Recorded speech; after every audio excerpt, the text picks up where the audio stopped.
Welcome to the 2025 Dialogue, a masterclass series by the HR Association of India. I am Neha Jagnani, and today we are getting into this conversation that's not just about leadership, but about companies creating and championing inclusion, equity, and meaningful change. Some leaders drive strategy, others foster culture, but few do both with passion and purpose of our guest today. Welcoming Sonica Aron.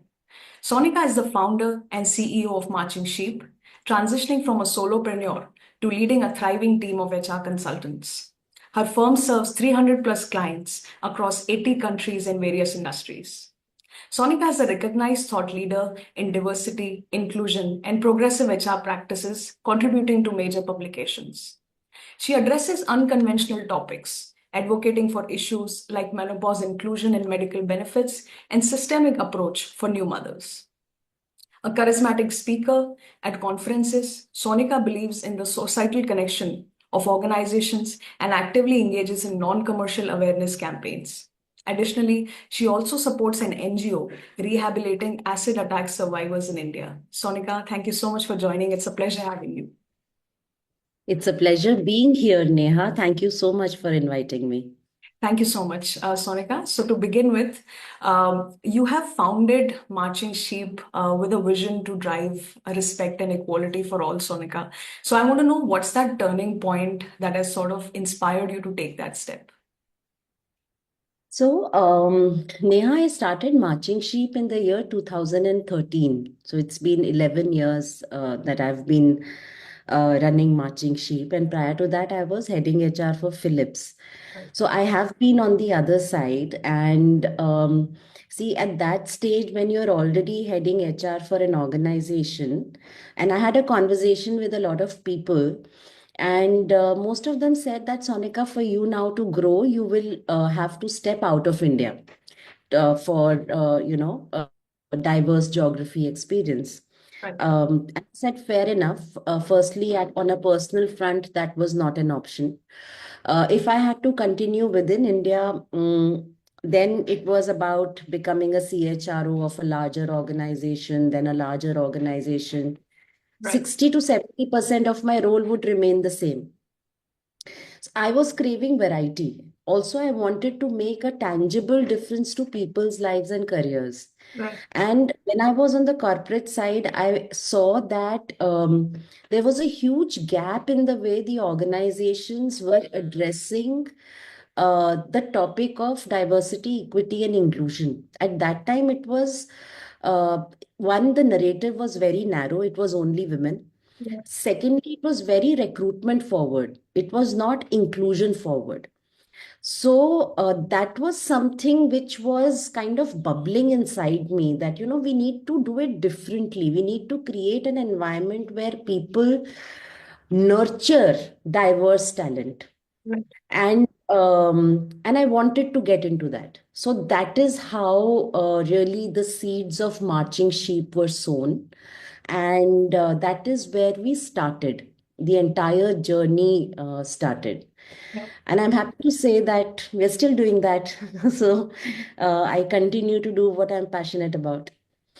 Fantastic. It's very intriguing how your personal conviction has sort of turned into a movement rather, that is driving a real change today. Thank you, Sonika. So my next question, Sonika, is, as someone who has worked with leading global organizations like Philips, Vodafone, PepsiCo, I want to know what are some of the key differences that you have observed in the way these companies approach gender diversity and inclusion. So I think every company goes through their own journey, Right. right? And different organizations have different, um, shall we say, levels of maturity, and sometimes within the same organization, different functions, different geographies will have different maturity levels. So you cannot say that, that this is a global MNC, it is a very renowned company. So this will be extremely mature in their journey of inclusion.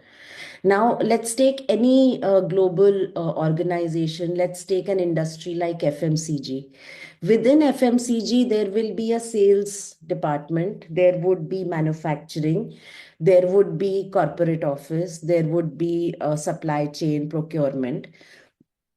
Now, your head office or corporate office might be in a place like Bangalore or Gurgaon, where you would have a very different environment.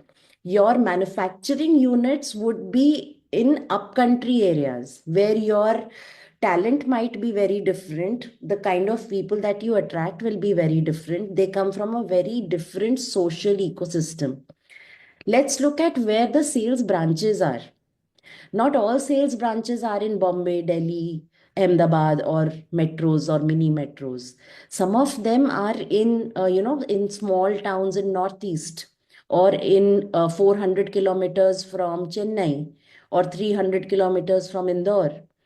Now, there again, the ecosystem is very different. It all depends on the kind of people that are there.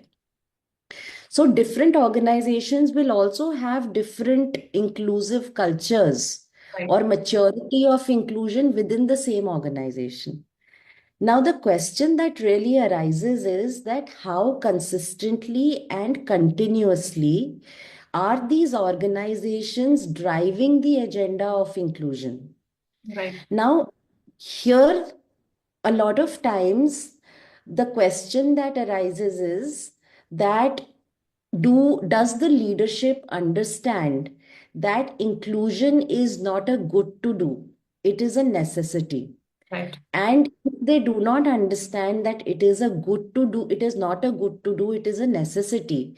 Because end of the day, what are businesses here for? Businesses are here to sell their products and services to the consumer. Right. And the consumer is diverse. Consumer comprises of all genders. If I were to broaden the narrative, it is not just men and women, it also comprises of LGBTQ community.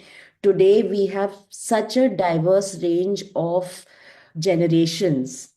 We have people from different disabilities. There are 21 disabilities that the RPWD Act calls out. Our consumer is diverse.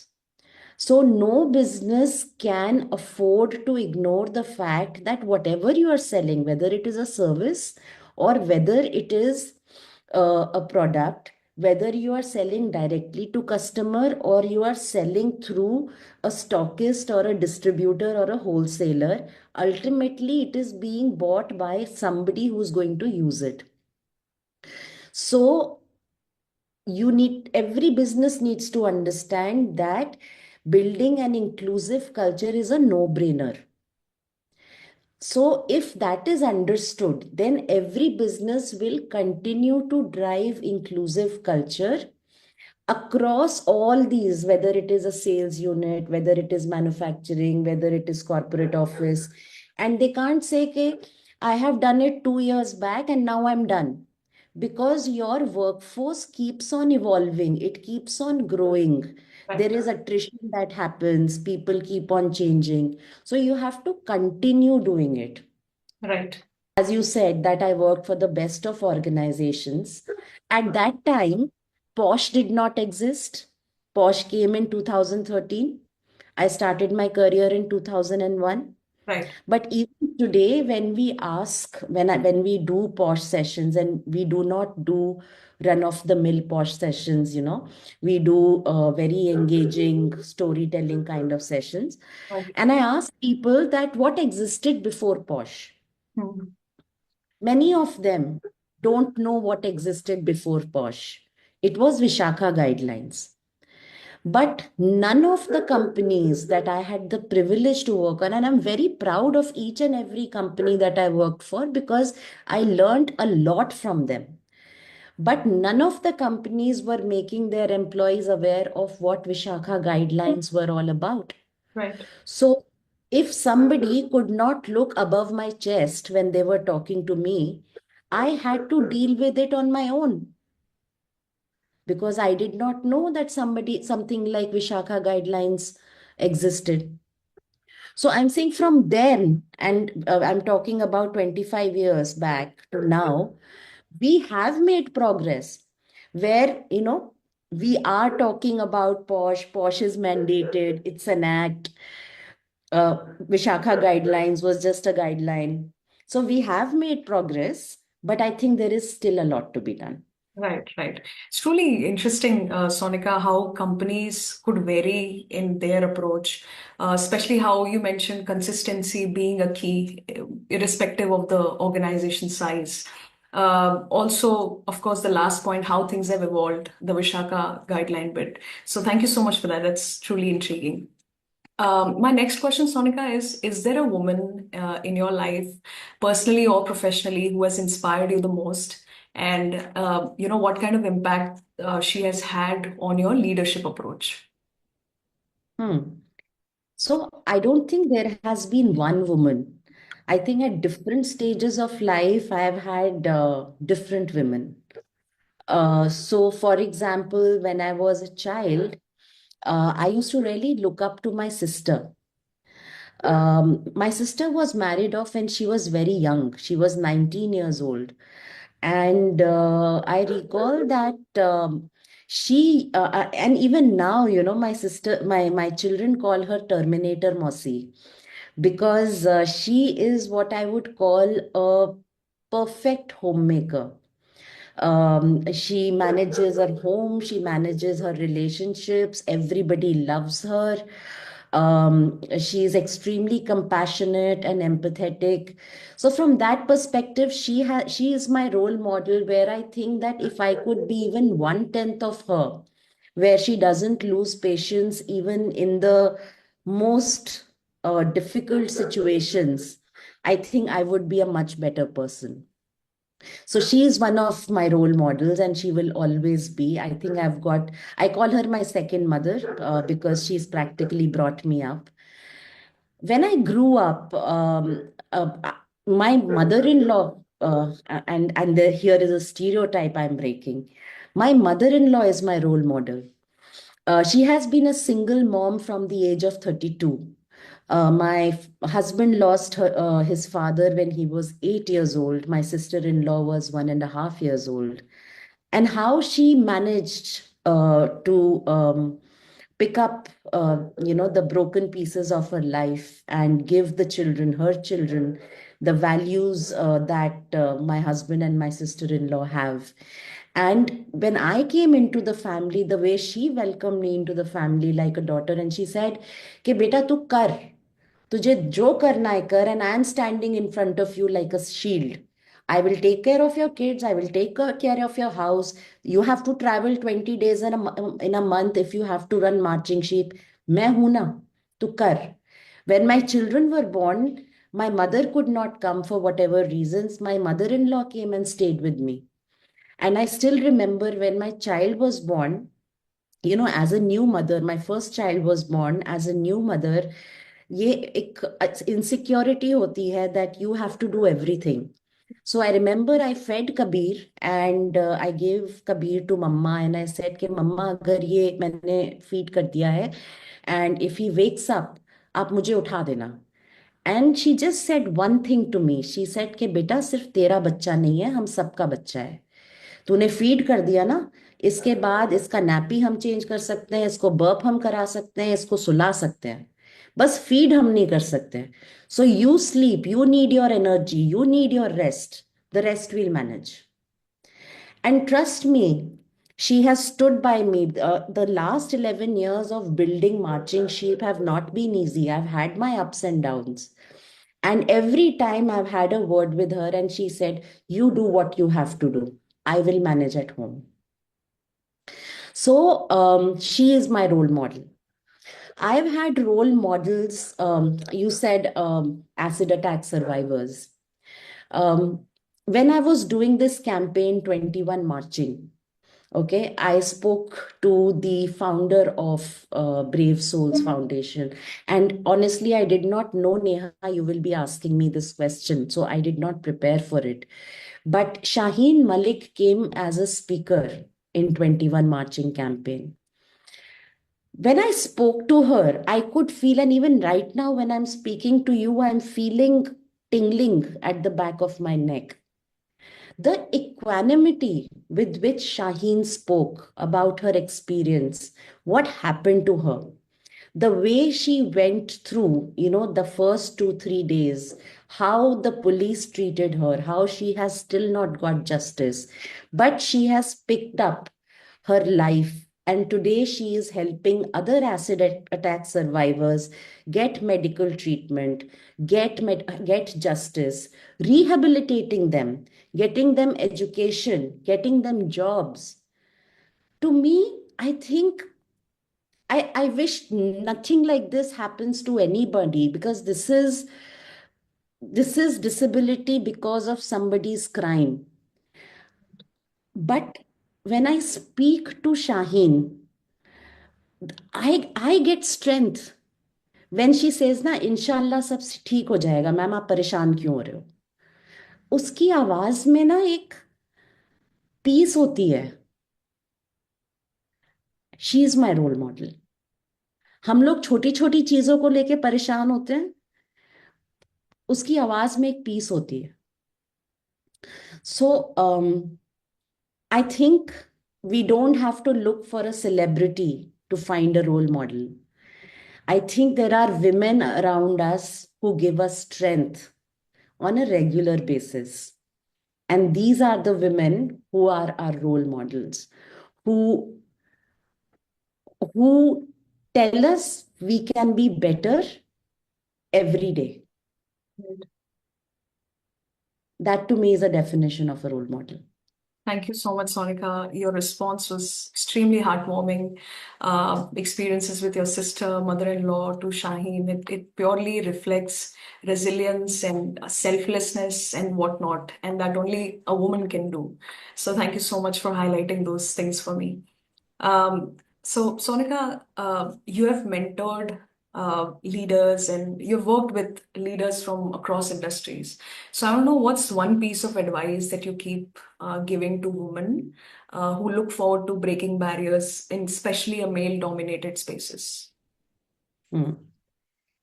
I tell everyone that I speak with that identify what does success mean to you.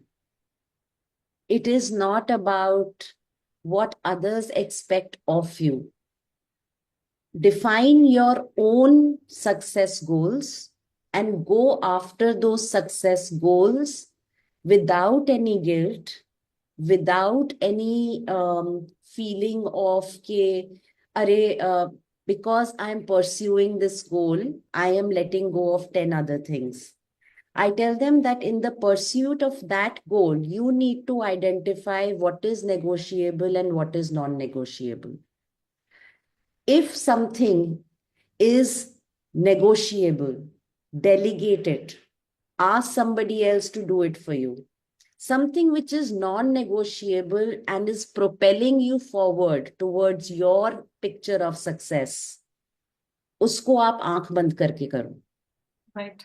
So that is what I tell everyone. Everybody's picture of success is different. So I tell them, don't compare yourselves to others.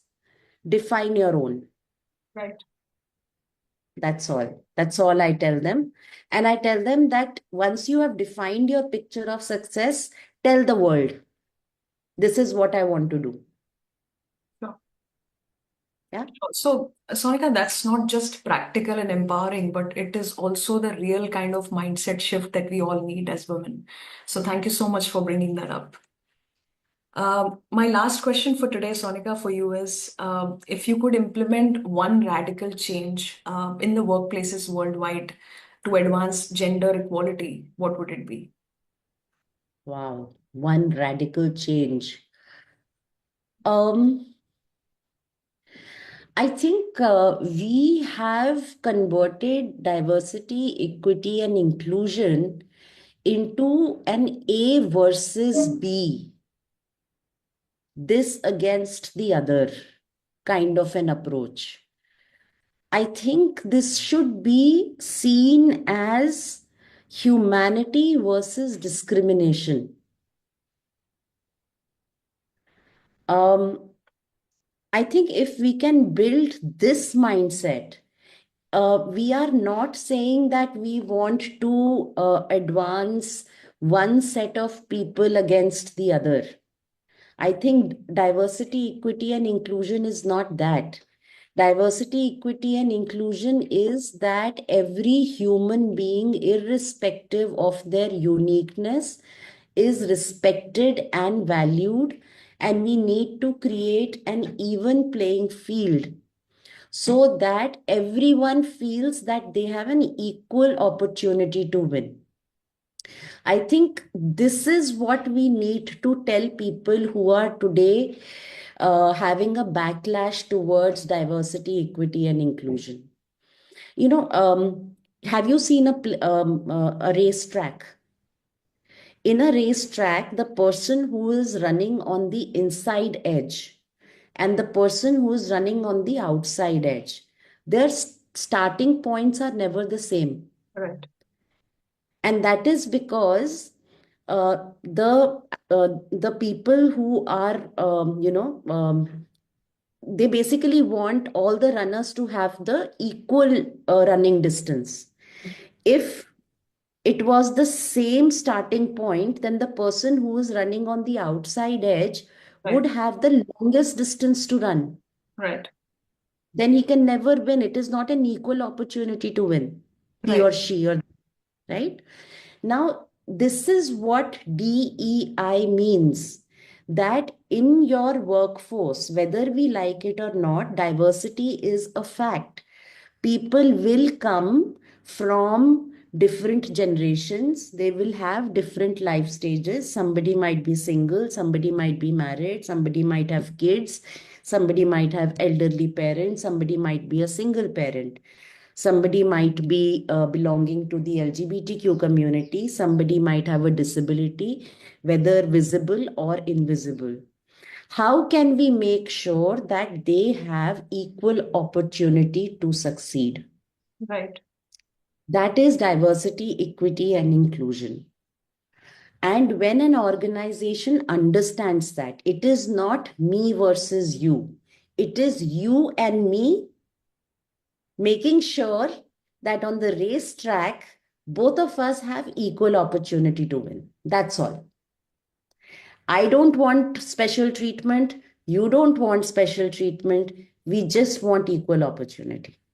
I think this mindset, if we can build in the organization, in the leaders, I think it will make a world of difference. Right. I will say one more thing, Neha. You know, sometimes people think that diversity, equity, and inclusion costs a lot of money. Okay. It actually doesn't. Think of a company which has a turnover of 1,000 crores.